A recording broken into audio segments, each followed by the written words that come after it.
বৈষম্য বিরোধী ছাত্র আন্দোলনে হত্যা মামলায় গ্রেফতার উত্তরা পূর্ব থানার সাবেক ওসি থানা হাজত থেকে পালিয়ে গেছেন। বুধবার রাতে কুষ্টিয়া থেকে তাকে গ্রেফতার করা হয়েছিল। পলাতক সাবেক ওই ওসির নাম শাহ আলম।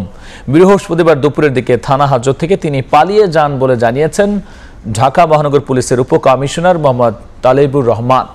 এই ঘটনায় দায়িত্বে অবহেলার অভিযোগে সাময়িক বরখাস্ত করা হয়েছে এক এএসআইকে। তালেবুর রহমান জানিয়েছেন, কুষ্টিয়া থেকে শাহ আলমকে ঢাকায় আনা হয় বুধবার রাত 12টার দিকে। পালিয়ে যাওয়ার ঘটনায় পুলিশ বাদী হয়ে মামলা করেছে এবং তাকে ধরতে একাধিক টিম কাজ করছে। শাহ আলম বৈষম্য বিরোধী ছাত্র আন্দোলন চলাকালে উত্তরা পূর্ব থানার ভারপ্রাপ্ত কর্মকর্তা ছিলেন। সবশেষ তাকে কুষ্টিয়ায় ইন সার্ভিস ট্রেনিং সেন্টারে পরিদর্শক হিসেবে বদলি করা হয়। সেপ্টেম্বর মাসে একটা হত্যা মামলা, কালকে রাত্রে 12টার দিকে তাকে থানায় আনা হয়, কুষ্টিয়া থেকে গ্রেফতার করে তার বিরুদ্ধে একটা মামলা করা হয়েছে এবং তাকে ধরার জন্য প্রচেষ্টা চলছে। সাময়িক বরখাস্ত